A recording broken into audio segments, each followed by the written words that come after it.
بسم اللہ الرحمن الرحیم الحمدللہ رب العالمین والعاقبۃ للمتقین والصلاۃ والسلام علی سید الانبیاء والمرسلین۔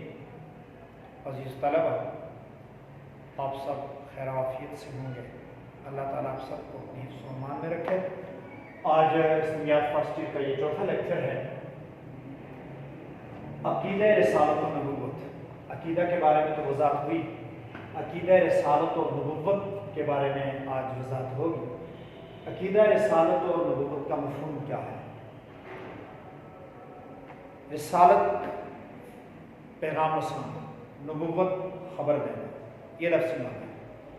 اصطلاحی مفہوم یہ ہے کہ اللہ رب العزت نے انسانوں کی رہنمائی کے لیے انسانوں ہی میں سے اپنے مخصوص بندوں کو نبی اور رسول بنا کر بھیجا، ان کے اوپر صحیفے نازل کیے، کتابیں نازل کی، وحی اتاری، وہ اللہ رب العزت کی طرف سے انسانیت کی رہنمائی کے لیے مبعوث ہوئے اور دنیا سے رخصت ہو گئے۔ آخر میں آپ صلی اللہ علیہ وسلم تشریف لائے۔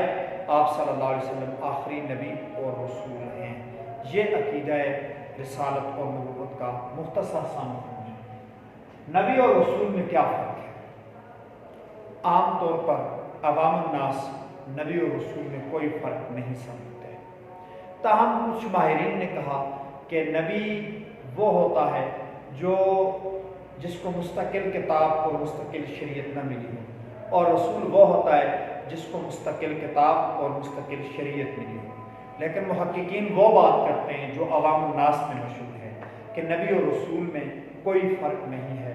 جو نبی ہوتا ہے وہی رسول ہوتا ہے، جو رسول ہوتا ہے وہی نبی بھی ہوتا ہے۔ تاہم اللہ رب العزت نے بعض انبیاء اور رسول کو مستقل شریعت دی، بعض کو نہیں دی، بعض کو اللہ رب العزت نے مستقل کتاب دی اور بعض کو نہیں دی۔ یہ محققین اس لیے کہتے ہیں کہ قرآن مجید میں حضرت اسماعیل علیہ السلام کے بارے میں آیا ہے کہ وہ نبی بھی تھے اور رسول بھی تھے، حالانکہ ان کو نئی رسالت، نئی شریعت یا کتاب نہیں ملی ہے۔ تو بہرحال محققین اور عوام نبی اور رسول میں کوئی فرق نہیں سمجھتے۔ بعض ماہرین ایکسپرٹ علماء کہتے ہیں کہ رسول صاحب شریعت اور صاحب کتاب ہوتا ہے، اور نبی اپنے سے پہلے نبی یا رسول کی شریعت اور کتاب کو لے کر آگے چلتا ہے۔ ویسے نبی کا معنی ہوتا ہے خبر دینے والا، اور رسول کا معنی ہوتا ہے پیغام پہنچانے والا۔ وحی کا مفہوم اور مطلب، وحی کا لفظی معنی ہوتا ہے اشارہ، باریک سا اشارہ، معمولی سا اشارہ، اور اصطلاح میں اللہ رب العزت اپنے نبی اور اپنے رسول سے پیغام، اپنے نبی اور اپنے رسول کو جو پیغام دیتے ہیں وہ پیغام وحی ہوتا ہے۔ کبھی تو جبرائیل امین اس پیغام میں واسطہ ہوتا ہے، کبھی براہ راست ہوتا ہے، کبھی خواب ہوتی ہے، کبھی الہام ہوتا ہے۔ بہرحال اللہ کا پیغام جو نبی اور رسول کے پاس آتا ہے وہ وحی کہلاتا ہے۔ اللہ رب العزت اپنے انبیاء اور رسولوں کو جو پیغام دیتے ہیں وہ وحی کہلاتا ہے۔ یہ مختصر سی تعریف ہے۔ انبیاء اور رسول کی خصوصیات، انبیاء اور رسول کی کیا خصوصیات ہوتی ہیں؟ چند خصوصیات کو میں آپ کے سامنے واضح کرتا ہوں۔ مثلا بشریت، تمام انبیاء اور رسول بشر یعنی انسان ہوتے ہیں۔ پہلی خصوصیت، تمام انبیاء اور رسول بشر ہوتے ہیں یعنی انسان ہوتے ہیں۔ دوسری بات، رجولیت، مردانگی، تمام انبیاء اور رسول مرد ہوتے ہیں، کوئی عورت نبی اور رسول نہیں بنی۔ تیسری چیز، عصمت، معصوم ہونا، گناہوں سے پاک ہونا۔ تمام انبیاء اور رسول گناہوں سے پاک ہوتے ہیں، انبیاء اور رسول ان سے گناہ سرزدی نہیں ہوتے ہیں۔ یہ تیسری صفت انبیاء اور رسول۔ چوتھی،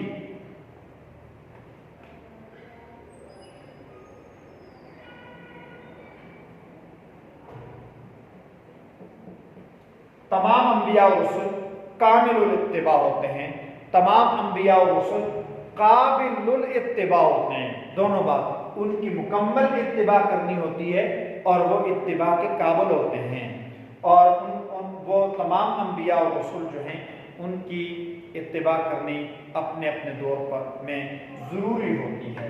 اور اسی طرح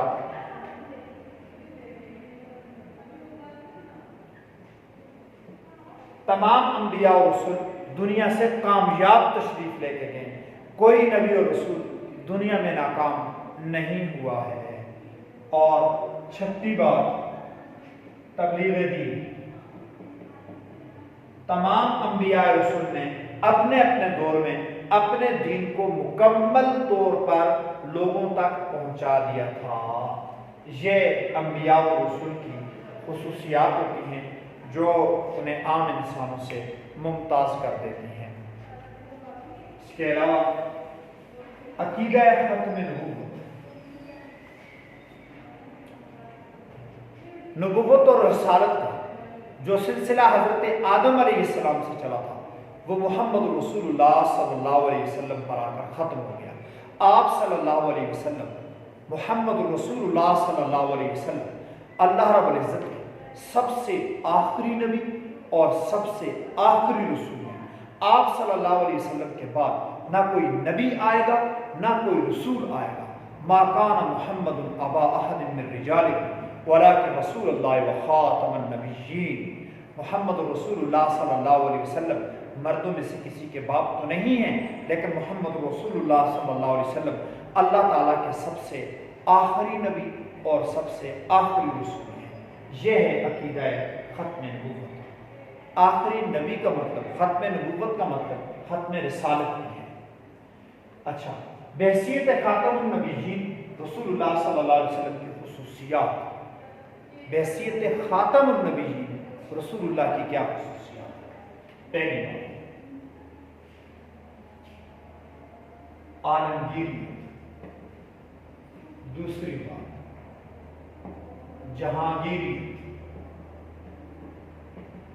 تیسری بات جامعیت، چوتھی بات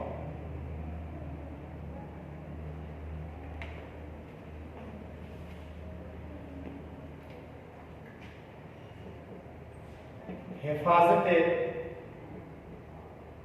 شریعت، پانچویں بات حفاظت کتاب،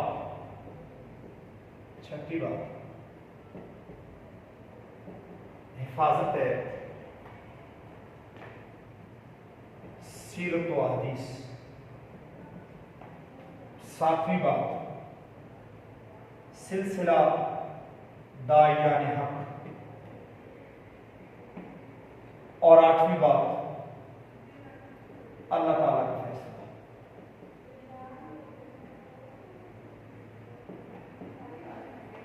یہ 8 چیزوں کی میں مختصر وضاحت کرتا ہوں۔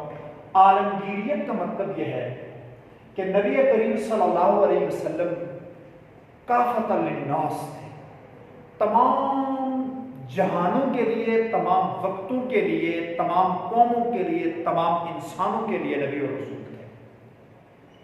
لہٰذا اب نیا نبی اور رسول آنے کی ضرورت ہی نہیں کہ کسی قوم کے لیے نیا رسول آ جائے، تمام جہانوں کے لیے اللہ کے نبی صلی اللہ علیہ وسلم۔ جہانگیریت کا مطلب کہ آپ صلی اللہ علیہ وسلم کا دین پوری دنیا پہ پھیل چکا ہے۔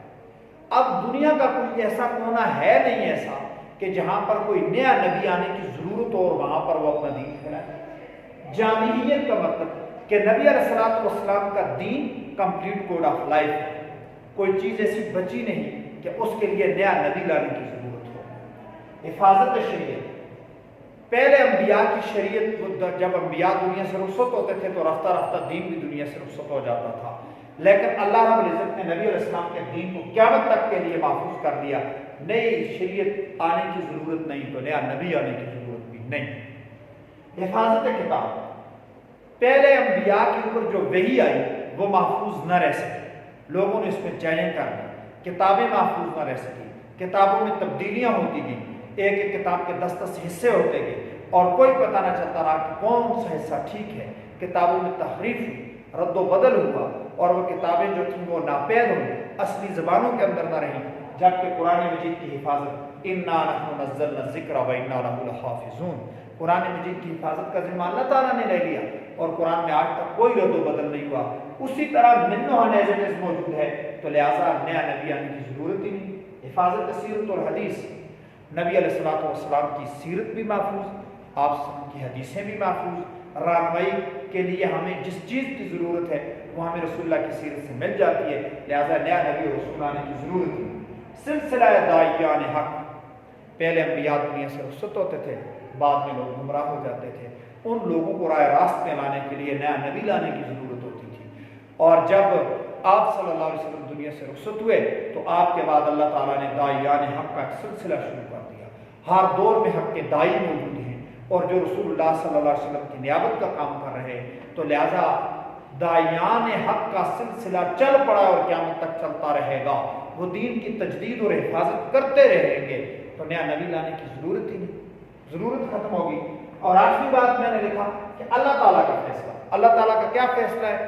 ما کان محمد ابا احد من رجالکم ولکن رسول اللہ وخاتم النبیین، اللہ کا فیصلہ ہے کہ رسول اللہ صلی اللہ علیہ وسلم اللہ تعالیٰ کے آخری نبی اور رسول ہیں، تو لہذا اب آخری نبی کے بعد کسی اور نبی یا کسی اور رسول کی، کسی ذلی بروزی کی، کسی اعتبار سے کوئی حیثیت اور ضرورت نہیں۔ عقیدہ ختم نبوت بھی عقیدہ رسالت کی طرح ضروری ہے۔ جو شخص عقیدہ ختم نبوت پر ایمان نہیں رکھتا وہ کافر ہے، مسلمان نہیں ہو سکتا۔ یہ ہمارا آج کا یہ لیکچر تھا عقیدہ رسالت اور نبوت کے متعلق۔ ہوم ورک یہ ہے کہ ہوم ورک میں آپ کو 3 شارٹ کوسچن دیتا ہوں۔ ایک شارٹ کوسچن عقیدہ رسالت کی وضاحت کریں، دوسرا وحی کا مفہوم واضح کریں، اور تیسرا بحیثیت خاتم النبیین رسول اللہ کی خصوصیات تحریر کریں۔ چوتھا بھی کریں، انبیاء کی خصوصیات لکھیں، انبیاء کی خصوصیات لکھیں۔ یہ 4 شارٹ کوسچن آپ کا ہوم ورک ہوگا۔ اللہ تعالیٰ سب کو علم نافع عطا